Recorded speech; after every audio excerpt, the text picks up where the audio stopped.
Tips with Tony. Tips with Tony. All about nutrition from your favorite dietitian.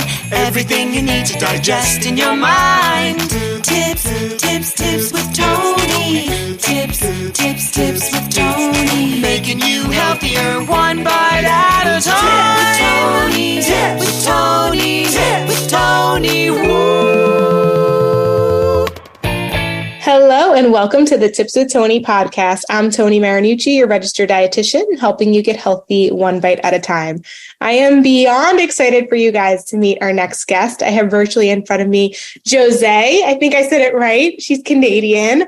You're going to love her accent. I'm sure she thinks I have one because I do, because I'm from New York. But anyways, super excited to have her here. She's the founder of Your Way Weight Loss, and she's also just someone that if you're not following her on social media, you absolutely need to.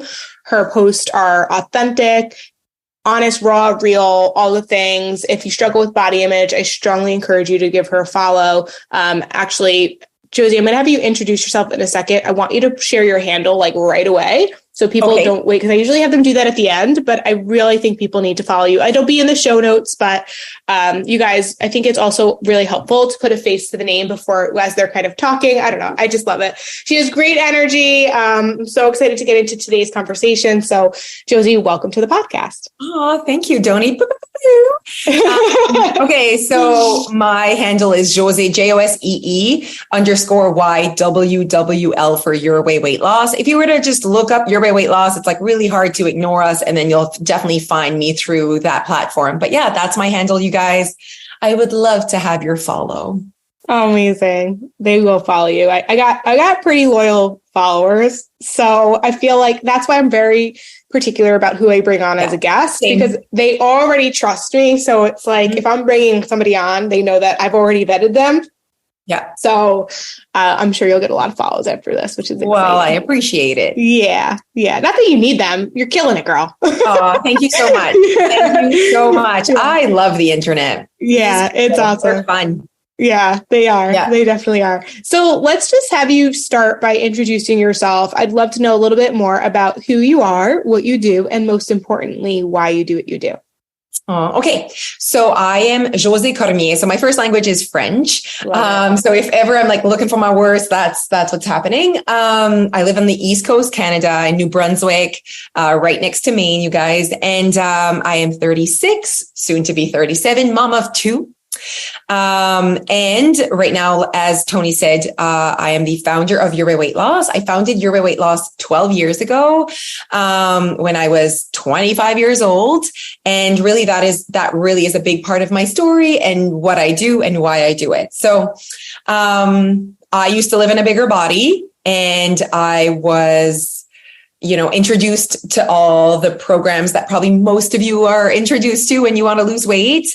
No need to name names, but for me, it was just like from the age of like 13, I already realized I was 220 pounds when I was 13. I think that helps people to just like imagine how I'm feeling, imagine like how I want weight loss for myself because I can't shop and I feel different and I don't feel like myself. Like I was always bubbly, funny, but then my body was I was feeling limited in my body. Mm-hmm. And I already like had that realization that young. So it was never for anyone else. It was literally like, this is not, if I weigh 220 and I'm 13, like, where am I going? Mm-hmm. And it's not about the number. It's just, you see it happening in front of your eyes and you're like, where am I going to be when I'm 20? Well, I could see the future. And I just like knew that there was better for me in the way I felt in my skin. Mm-hmm. So of course, like, I tell my mom and we start off all the things. And I quickly realized,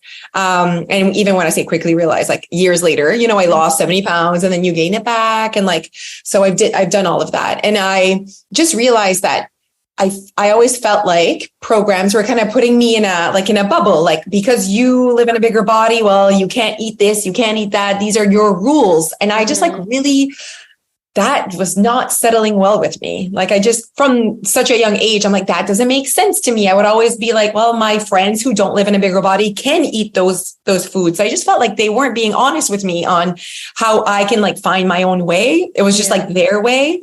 So just like fast forward so many years, basically I lose the weight by myself, if you want, or my way, like really just focusing on what I want to prioritize, how I want to feel.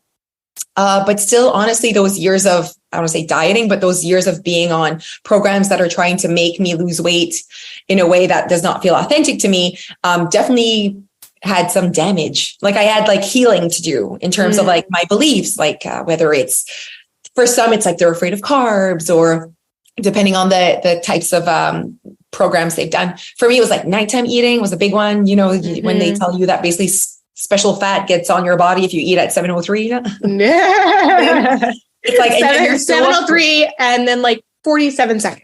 Yeah, exactly. But before then, everything's fine. Anyway, so you like kind of like you realize your fear around food and your fear around weight gain and just your body, just around like wanting a certain look. It's just like, it's a lot. It's a lot.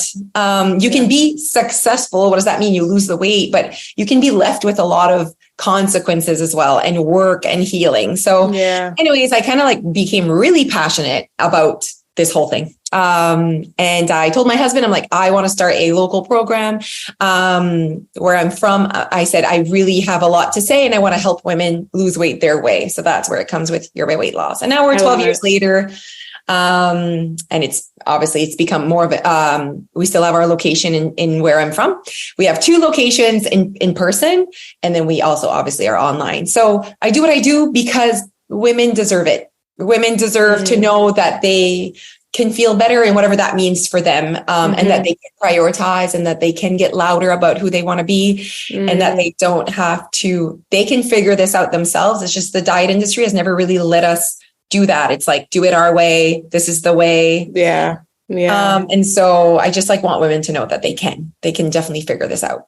Yeah. It's so beautiful. So beautiful. I love it. So how did you have a partner, right? That you're in business with. How did she become involved? Because guys, and talk about your podcast a little bit, because I feel that you by yourself, your energy is amazing. And then the dynamic between you guys is just like a perfect fit. Like it really is so great. You guys are really entertaining to watch and to listen to. And I think people need to follow her too.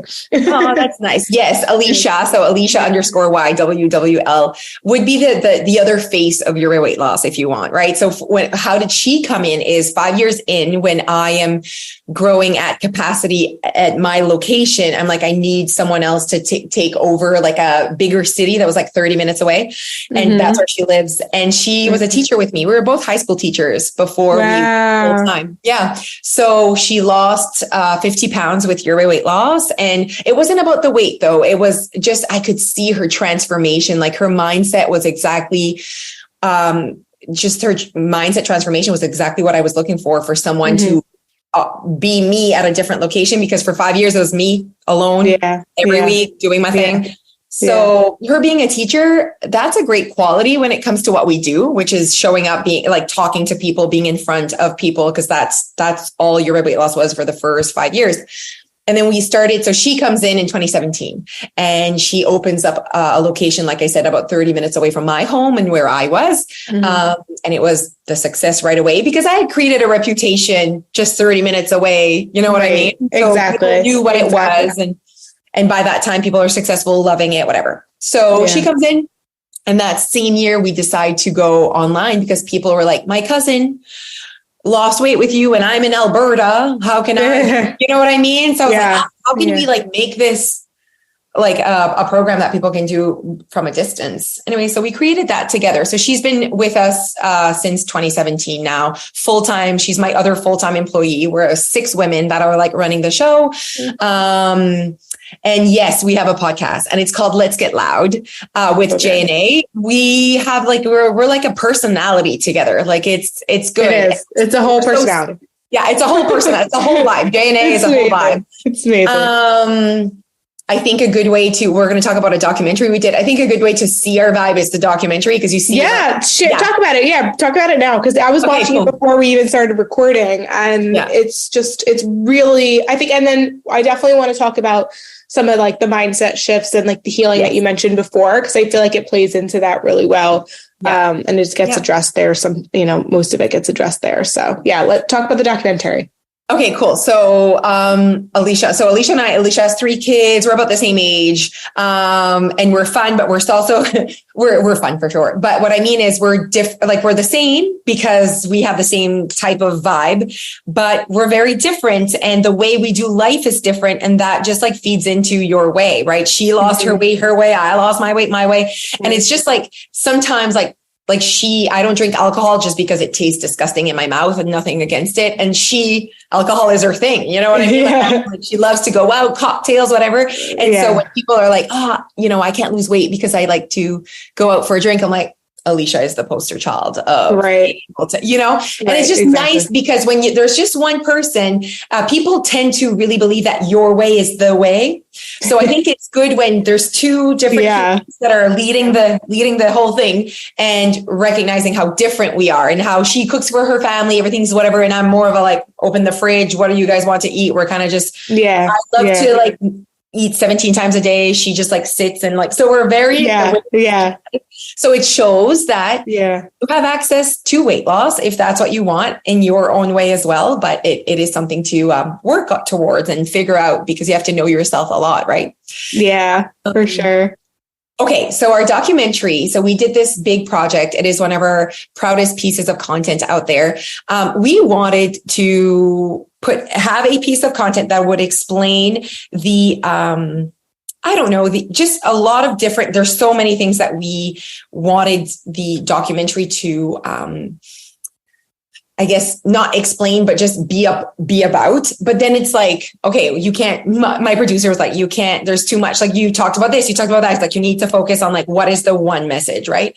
So the whole point of the documentary is to make sure that people stop fearing food, and in particular donuts. So basically what we did, you guys, is we ate Tim Hortons only for a whole month, Alicia and I. So only from basically a restaurant, a fast food restaurant, exactly. And then people on TikTok like that got crazy reviews on TikTok when we announced that we were doing that, because we were like, oh, they're trying to be, what is it? The guy with the McDonald's, Jordan Syatt? No. Yeah. He was the Big Mac guy.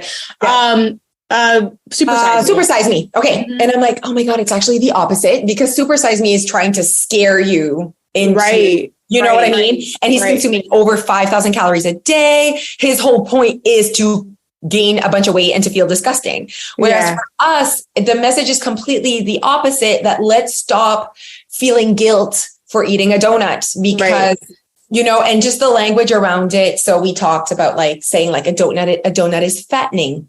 So then we explained how no food is fattening. No food puts fat on your body. And it's really important that we stop saying that, because then when we eat a donut, we feel bad about it, because apparently we're going to be fat. And then being fat is apparently bad. Like, there's just a lot. It's a lot to unpack. There's totally. One of the things that I got in early on in the documentary, was I actually really liked when Alicia was talking about how you just brought up how she enjoys alcohol, and having Tim Hortons, they don't sell alcohol. So she had to give up alcohol. So she had that scarcity mindset. And she was like, the day before she had to start, was like having all the wines, all of them.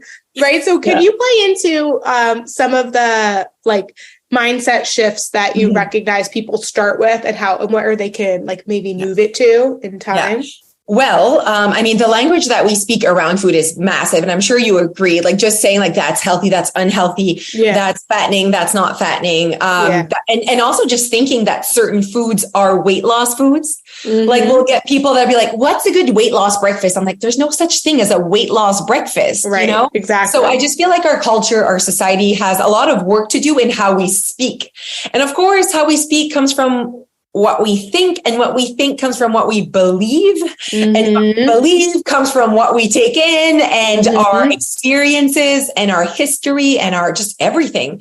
So it's definitely like what we do is like a lot to unpack, because it's like, we're not just trying to help you to lose weight. It's like, we're trying to unpack your whole life of what were you told? What do you believe? What do you like?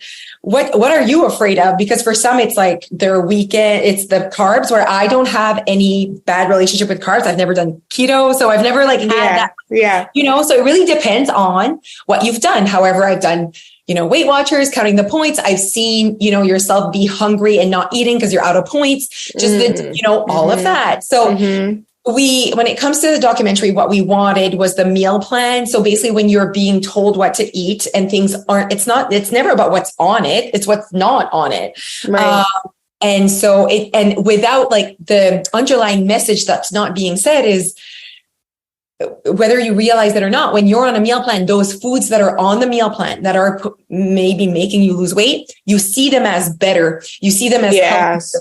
You create this relationship with this food without it being a thing. No one talks about it, but it is happening. 100%. You see what I mean? Like, definitely. Everyone's like fish and broccoli and whatever. I'm like, why do you think that? Because at one point you probably did a meal plan. It was on it, Yeah. Totally. So we wanted to be on a different meal plan. So Tim Hortons, where there's donuts and soups and chicken and wraps and burgers, and not burgers, but it's not fast. It's not fried food. There's no fryer at Tim Hortons. So it's like sandwiches and wraps and donuts, and it's a pastry. It's like a breakfasty pastry place, kind of like Dunkin' Donuts. I don't know if Dunkin' Donuts has like wraps and stuff, but they're like, I really wouldn't call them. They have them. They're like snack. They're like, they call them wraps. They do, but they're not. They're breakfast wraps and stuff, and they have like egg sandwiches. But okay. So, I mean, let's just like, if I could, they're just like, I don't think they taste good at all. Like, that's why I'm kind of like, they call them wraps, because they're really small and they just are unpleasurable, I believe. So personally. So some people would say that about Tim Hortons. Honestly, we think it's delicious. And I think most people are like, and people were funny, like, that's a diet I could get on. I'm like, oh, look at you guys. Just like, they're so funny. And I'm like, you could eat Tim Hortons all day if you wanted, like, you know what I mean? But you're not gonna. Because it would be expensive and just no one would do that. But anyways, we had a blast. The food was delicious, but it showed us with donuts and bagels and bacon and sausage, and we had all the things, we still felt deprived. So it shows, because we were stuck on that menu. What about my date night? What about sushi? What about, what about alcohol? As much as the food on a meal plan can be delicious, if you don't have full food freedom, it creates a relationship with that food, whether you 100%. See it or not, it will. Yeah. And one of the things I think you did was you had a donut a day in those 30 days? Way more. At the end of the month, I had 65 donuts, a total of 65 donuts. So we in total 127 donuts. Wow. Okay. And by the end, how did your relationship with the donut change? No relationship with the donut.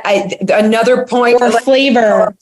Like, were you kind of bored of it or no? No, it was delicious. I think I ate one the next day too. Really? And it was not bored with the food. I was just so excited to eat something else, but it wasn't about the food. It was about everything else. Again, I always say it's not about what's on it. It can be delicious. What happened though? So we listened to our hunger, and because it's so like, we don't typically count calories. So that's another message in its own, but we did take all the data, like even like macros, which is something that I don't usually typically look at, just to see, like, as we're eating a Tim Hortons diet or program, are we like, people are like, oh my God, you're going to die. Like, people are hilarious. I'm like, oh my gosh, what do you think we're eating? It's literally bread and eggs and, you know what I mean? It's so funny. They're like, the salt. Anyways, we calculated everything, and we had a doctor following us. We had our blood work done, like all of it. We didn't talk about it in the documentary because we didn't want to make it about that. Right. Like, you know what I mean? Like, let's not make it about that. We knew that nothing was going to happen in 28 days. Plus that, like the doctor said, he's like, you guys are a healthy weight. You move your body. Health is so complex, more than like what's It's not just what you eat. Although what you eat is a big component to it. There's so many other layers that encompass like your overall health that are going to affect your blood sugars and your blood readings and all that. Exactly. And it's just like, and he's like, it's 28 days. Like it won't change anything. But anyways, I just realized, so we lost weight at the end of the month, a total of 15 pounds, the both of us. We didn't like on purpose be in a calorie deficit, but we knew there was a chance that we were, because it's so calculated, and there's no more date night and going out, which are the things that are typically end up putting you in a massive surplus on the weekend. Like it's just, again, Tim Hortons, like it's harder to be in a surplus when you're just so limited. You know what I mean? Yeah, totally. So we knew, but we were just not expecting that amount, because I was not expecting to lose that amount, especially at our weight. You know what I mean? Like it was just, so also just after the documentary, like gained it back so quick. I was just going to say, I'm glad and I'm sorry that happened, but I'm glad you said that, because oh my God, yes. I want to be clear that like, we're not promoting that you do this. The whole concept, like, what would you say the 3 biggest takeaways you're really aiming for people to get? And obviously I want people to watch it. So I don't, maybe let's just skip 2 so that people will watch it. For me, it's like recognizing the damage of our diet culture, in our society, just like how we speak, like it's really, and we do bring that up a lot during our documentary. And then the next thing would be, no food is weight loss or not weight loss. And I think it's just the fear of food. Like it's not helping people. We're trying to make people fear food when clearly it has not helped society. Yeah. Healthier and to like have a better relationship with food. Yeah, totally. Oh God. So great. Okay. So I'll put it in the link in the show notes, but it's on YouTube. Okay. Yeah. So guys, it's really great. It's really, really great. I'm going to finish watching it after this recording. We're really proud of it. It's really good. No, it's wonderful. You can tell you put a lot of effort behind it. Yes. And 240 hours of editing. Like it was massive project. It was a massive project, but so worth it. And we're just so proud of it. And hopefully if someone's listening and you're like, I could do something with this. Yes. Yeah, totally. Come forward. Come hither. Come forward. They might have to go to Canada. I mean, I have people listen all over, but yeah, I guess it doesn't matter. They can be from anywhere, right? No, exactly. Yeah. So, cool. Okay. So, you mentioned before that you had a history as a kid being in a bigger body, doing the work, losing the weight, but then still kind of having that disordered relationship with food. Did you struggle with body image even when you saw yourself in a smaller body? Did you still, feel like it wasn't enough? Did you ever experience stuff like that? Yes, 1,000,000%. I had to go through, so as much as I had lost the weight, keeping it off. So when you looked at me, it was like, she's got it figured out, right? Like she's lost her weight, she's keeping it off, she's happy. And I was so proud. But then I realized that the work that I was putting in to keep that body, to work towards, like, it was always like a little bit more, like, I could just have a little bit more. Then you get the little bit, like you see another decade on the scale and you're like, ooh, what about mid-decade? It's like insane, but you keep chasing. And if you think that thinner is better, you're always going to want thinner. Even if you're thinner, it's so weird, but it is a thing. Okay. Yeah. So I just feel like we need to recognize that happens, that there is an impact there for sure. So at what point did you finally stop? I'm so sorry. I am going to pee my pants. Like I'm going to pee my pants. Guys, you're going to listen to Tony for a little bit and I need to, like, I'm so sorry. Like I thought I could make it and I'm going to pee on my chair. Like, I'm so sorry, Tony. Tony's going to talk a little bit and I'll be right back, everyone. She doesn't even have to edit this. I'm not editing it. I'm not. Perfect. I can't. I'm going. Okay. Oh, bye. Oh God. Oh my God. Definitely not editing this out. Okay. So we lost Josee for a second. I am going to talk to you for a minute and I'm just going to share that I went through a very similar thing. If you've read my book, Once Upon a Diet, which you can get on Amazon if you haven't read it, I think you should read the whole thing. But if you want to skip to chapter 5, definitely do that. Because it's exactly what Josee was just describing, is getting to a certain body shape and size, being super proud. I remember being super proud of my body, super proud of the effort and all of the things, but I just wanted to keep moving the needle. Every time I got to my quote unquote goal weight, I wanted to work on, 5 more pounds. And then, what would 5 more pounds look like? And it was never enough. And it was at that point where my body started breaking down. I ended up getting sick, and all that effort and energy that I put into it had to go away. So definitely go check that out. Once Upon a Diet. It's on Amazon. Chapter 5 basically describes everything that Josee just said. And Josee, you're back. Oh my God, you guys, I can't even explain what just happened, but it was like scary. Like, I'm going to pee on this chair. And then I'm thinking of how I'm going to clean it. Like, how would I clean this chair if I end up peeing on it? Like, oh my gosh, that like never happens to me. I'm so sorry, everyone. Hello. So I'm glad that you're back. That was amazing. The second you're like, you don't even have to edit this out. I'm like, don't worry, I'm not going to. Okay, perfect. We don't edit any of our podcasts. So like, I do sometimes. I thought you had to like stop recording, and I was like, all right, we'll stop. And then like, we'll pick back up another time. And I'll edit it, but no. So, okay. That's amazing. Okay. So what I was describing was how I went through a very similar situation. And I lost all the weight and blah, blah, blah. But so for you, at what point did you recognize that like, okay, I have to stop chasing this number. Like, this is enough. Like, I'm accepting where I'm at, and I'm not going to keep kind of pursuing weight loss. It's so defined, like how it happened. Like, how sometimes you're like, I don't know, just through time. No, I literally remember. Yeah. So it's 2020. I'm at a really good weight that I would be like, oh, I'm fit, I'm whatever. And I am in the surgeon's office. And I am looking to see if he could take away my legs, like the loose skin on my legs, basically. Okay. So I'm like naked in front of this man. I've paid $250 to talk to him. And he's like looking at my legs, and he's like, the cut that I would have to do on those legs to get rid of what you were talking about is like worse than what we're looking at here. And I was like, so grateful that he was honest about that. But then he like almost gave me another complex and was like, your ass is really flat. We could take this. And I was like, no, my ass is, we're not looking in the back. We're just looking in the front. So I'm standing there, whatever. And this is February 2020. And, basically he's saying nobody's giving me other options. All good for like my ass, which I'm like, no, I don't want that done. And then I'm like, still thinking about my legs. And then what happens in March 2020?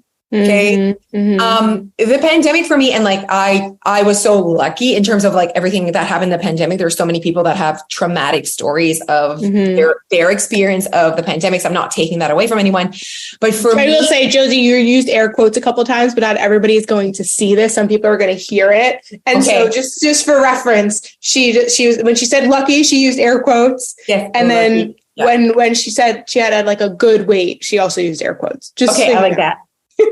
Just so I'm doing them again right now, guys. You're doing them, but you're not saying them. Just say quote, unquote. Quote. Okay. Just so people like I don't know if I'm using it properly. Is this even how English people use? That is how you do it. But I think for those, most people are going to hear this my YouTube following is not as high as yours. So not a lot of people watch the podcast. They hear the podcast. Okay, cool. So just FYI. So I just like found it really hard. It's like the pandemic for me was a huge shift in my priorities, what I value. It's like, I don't know. And I'm sure a lot of people would relate to that. But for some, it's like, it was just a tough time and that's it. They kind of like stayed in their, this is a tough time. But for me, it was like a tough time. And then I hate feeling stuck, sad, like there's no solution. So I really did a lot of self-work and personal development during that time. And by July 2020, I'm like, I would never go for surgery, which nothing against surgery. I think everyone should just do whatever makes them feel good in their skin. But I realized that I was trying to fix something that was going to be like the thinner wheel. If I fix my legs, something else is my ass is not you were going down. Yeah, totally. So I think there's no bad behaviors. And I always say that actually, no bad habits, no bad behaviors, just intentions. What are the intentions behind what 100%. We do? 100%. So I do feel though, I do want to pause on that for a second, because I do feel like if choosing to go under, like choosing to have an elective surgery that's not required by medical necessity, I really do think people need to take a bigger pause with that. Yeah, I really do. I'm not judging, because like I said, I'm not at that age yet where, I'm like things start to sag and whatever. I haven't had a baby, so I can't speak to that. So I don't know if my perception of that will change. Yes. But I do believe that there needs to be that deeper level of conversation, because otherwise, exactly what you just said, Josee, it's just if you potentially you could have been still going down that path of like not enoughness and the legs become the butt, then becomes the hips, then becomes the boobs, then becomes the face, then becomes the shoulder. Like, you know what I mean? So I do think that is important to kind of to really think about that. Self-reflect. To self-reflect that, like, is your relationship with your body so impacted by society and by diet culture that you are electively going into surgery for not medical reasons, just for aesthetic reasons? And have you done the work internally? Yeah. You know what I mean? Or, I always say, like, does your body impact the quality of your life? And my legs were not impacting the quality of my life. Exactly. If anything was impacting the quality of my life was my diet trauma, my everything else. Your mindset. My mindset. I just have to say, like, while I'm thinking, I almost had 2 journeys from 2020 to right now. The first one was body acceptance, if you want to call that. I don't even know what it would be, but it was just acceptance, air quote. But how did I do that? Is literally, it's a mindset shift. It's continuous work to remind yourself that you don't talk shit anymore. Can I say shit? I'm saying. Yeah, you can say shit. Yeah. So basically, it's like I got tired of not being enough. And I'm like, oh, but wait, who chooses that? Like, that's me. So I guess I just have to remind myself that I am. That's basically, like, people are like, how did you start? I'm like, literally, you guys, I would look in the mirror and just grab my legs and like shake. You know, when you just like touch your body in a very negative way. I should stop doing the air quotes altogether. My whole presentation is in air quotes, everyone. But I just like was tired of grabbing my body, sending like videos to Alicia of like, oh, if I could just get rid of that. Or like, I was like not talking shit, but not talking positively, Right. No, but that's really, thank you for sharing that, because that is, unfortunately, that is a culture within friends and within women friends in particular. It's almost like the mocking of the body that sometimes becomes like a bonding experience. I've never related to that. But I do know that I have like family members with their friends. They do that. That should not be okay. Subliminally, you are literally telling yourself you're not enough, even if it's in a joking manner. Your 1,000,000%. Yes. I think that we need to realize, like, I think the diet industry, our diet culture has like just given us one side of the like coin, and we've been like listening to it, and we haven't realized all the damage and everything else that's not being said, but it's being said by what's being said. And maybe, we're so passionate about what we do, right? You and I and Alicia. And so it's like, maybe I'm being dramatic, but it's just that, like, it's really happening. Like, sometimes I'm like, Jeff, when you say this, then, and this is my husband. I'm like, well, then Dia, our daughter, is going to think this. He's like, well, I didn't say that. I'm like, but still, that is what's happening. I'm like, maybe he's like, oh, well, don't make it a thing. I'm like, but it is a thing. 100%. I think that your husband and my boyfriend need to have dinner together, because they'll probably vent about how much I'm like, you can't say that. Don't say that. But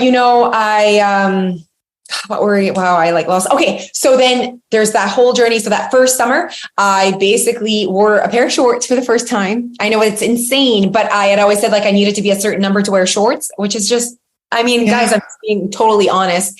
And it was never impacting how I was trying to help others. It was really like I was the one that was like, I have standards for myself. This is whatever. And it was never, I'm better, you're less. It was just me. This is what I wanted.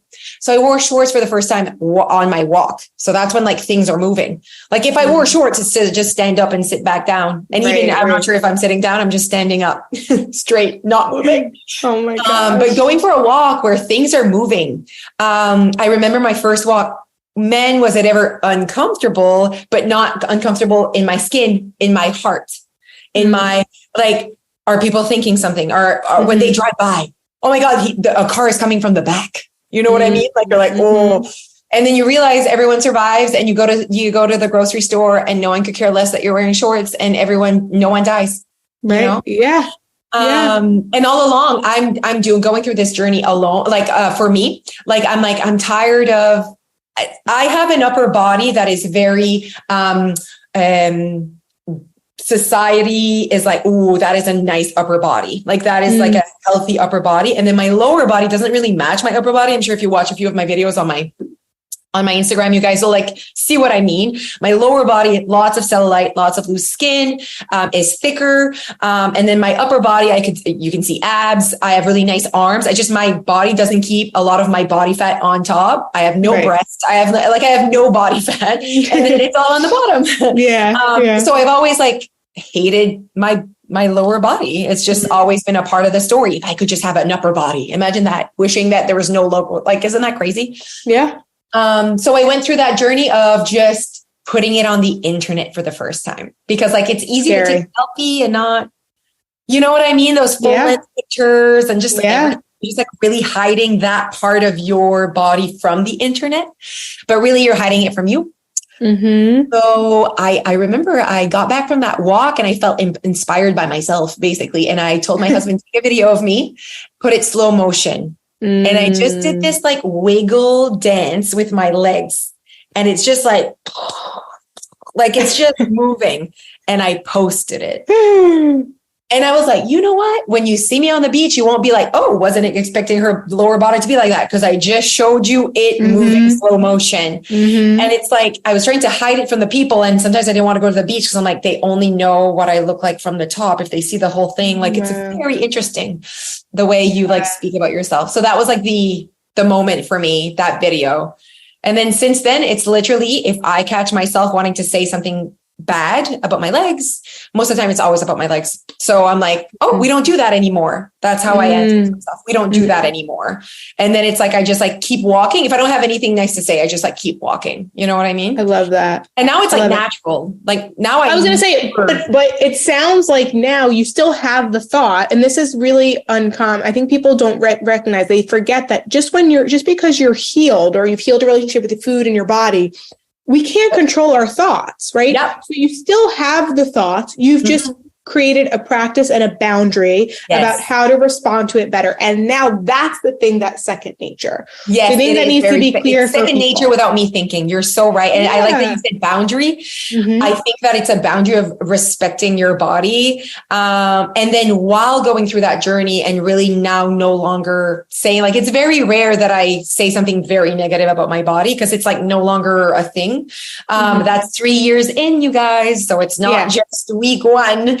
It's like not just like, oh, I'll just say we don't do that anymore and it's all fixed. Like, no, it takes a while for sure. And even then, like, I've now focused on quality of life. So we talked about this before we recorded a little bit, but sometimes it means when you have so much healing and you heal, weight gain can be a part of that healing. Right. Yeah. And so I always wanted thinner, you guys. Thinner was better. And so when I started healing that language and those beliefs and that approach, it's